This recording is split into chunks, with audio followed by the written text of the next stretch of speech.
जय गुरुदेव। सभी को मेरा प्रणाम। आज हम जानेंगे कि गुरुदेव लिखित आकृति देखकर मनुष्य की पहचान हम कैसे कर सकते हैं। अपने रोजमर्रा के जीवन में जितने लोगों के संपर्क में आता है, उनकी आकृति देखकर वह इसका बहुत कुछ अंदाज लगा लेता है कि इसमें से कौन किस ढंग का है, उसका स्वभाव, चाल चलन और चरित्र कैसा है। यह अंदाज बहुत अंशों में सही उतरता है। यद्यपि कभी कभी बनावट के चकाचौंध में धोखा भी हो जाता है, पर अधिकांश में शक्ल सूरत देखकर यह जान लिया जाता है कि यह आदमी किस मिट्टी से बना है। गुरुदेव ने कहा है कि बहुत पूर्व काल से इस विद्या की खोज जारी है। अनेक अन्वेषकों ने इस दिशा में बहुत खोज की है और गोता लगाने पर जो रत्न उन्हें मिले हैं, उनको सर्वसाधारण के सामने प्रकट किया है। महाभारत एवं वेद पुराण और कादंबरी आदि ग्रंथों से यह पता चलता है कि इस विद्या से भारतवासी पुराने समय से परिचित है। वाल्मीकि रामायण के युद्धकांड में कथा है कि जब त्रिजटा राक्षसी ने सीता को राम की मृत्यु हो जाने का झूठा संवाद सुनाया, तो सीता ने उत्तर दिया, हे त्रिजटा, मेरे पाँव में पद्मों के चिन्ह हैं, जिनसे पति के साथ राज्याभिषेक होना प्रकट होता है। मेरे केश पतले, समानाकार तथा काले हैं, भौहें खुली है, जंघाएं रोम रहित तथा गोल है, दांत जुड़े हुए कुंदकली से, नख गोल चिकने हैं, रोम कोमल, रंग उज्जवल है। इसलिए पंडितों ने मुझे शुभलक्षणी वाली सौभाग्यशालिनी कहा है। राम जी के न होने से यह सब लक्षण मिथ्या हो जाएंगे। इस कथन से विदित होता है कि त्रेता में आकृति विज्ञान की जानकारी स्त्रियों को भी थी। प्रकृति ने थोड़ा बहुत इस विद्या का ज्ञान हर मनुष्य को दिया है।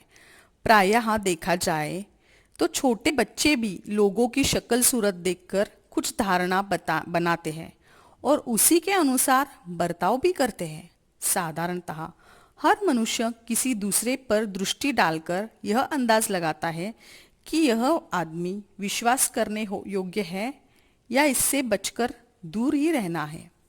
जिस प्रकार व्यायाम से बल, पढ़ने से विद्या और प्रयत्न से बुद्धि बढ़ती है, उसी प्रकार अभ्यास से इस ज्ञान की भी उत्पत्ति हो सकती है और उसके आधार पर बहुत कुछ वास्तविकता की जानकारी भी प्राप्त की जा सकती है। अब हम इस प्रसंग पर आते हैं कि किस प्रकार आकृति देखकर दूसरों की पहचान की जा सकती है। आप किसी भी व्यक्ति के चेहरे की बनावट पर, नेत्रों में झलकने वाले भावों पर, पहनाव उठाव पर, तौर तरीके पर बहुत गंभीरता पूर्वक इस इच्छा के साथ दृष्टि डालिए कि यह व्यक्ति किस स्वभाव का है। यदि मन एकाग्र और स्थिर होगा तो आप देखेंगे कि आपके मन में एक प्रकार की धारणा जमती है। इस प्रकार दूसरे व्यक्ति के ऊपर दृष्टिपात कीजिए और उस चित्र में धारणा जमने दीजिए। इन दोनों धारणाओं का मुकाबला करिए और देखिए कि किन किन लक्षणों के कारण कौन कौन से संस्कार जमे हैं। तुलनात्मक रीति से इसी प्रकार अनेक व्यक्तियों को देखकर उनके लक्षणों पर विचार कीजिए और मन पर जो छाप पड़ती है उसका विश्लेषण कीजिए। आपने देखा होगा कि यदि कोई आदमी चिंता, शोक, क्लेश या वेदना के विचारों में डूबा हुआ बैठा होता है तो उसके चेहरे की पेशियां दूसरी स्थिति में होती है, किंतु जब वह आनंद से प्रफुल्लित होता है तो होठ, पलक, गाल, कनपटी, मस्तक की चमड़ी में दूसरे ही तरह की सलवटें पड़ जाती है। हंसोड़ मनुष्यों की आंखों की बगल में पतली रेखाएं पड़ जाती हैं। इसी प्रकार क्रोधी व्यक्ति की भौहें में बल पड़ने की, माथे पर खिंचाव की लकीरें बन जाती है। और किसी हाट बाजार में बैठी हुई सुस्ताई हुई रूपवती नवयुवती के समीप खड़े होकर और देखते रहिए कि उधर से निकलने वाले लोगों की किस प्रकार उस पर दृष्टि पड़ती है।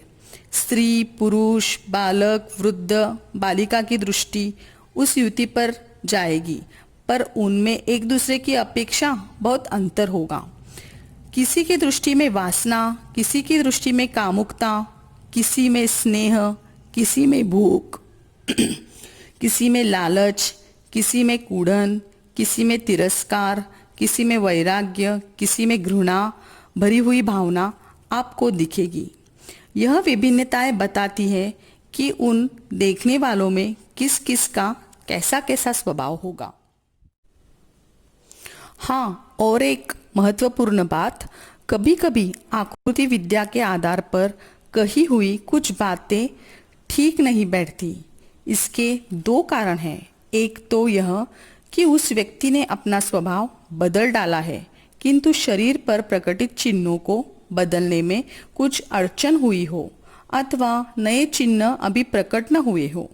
दूसरा कारण यह है कि फल कहने वाले से लक्षण पहचानने तथा फल कहने में कुछ गलती हुई हो।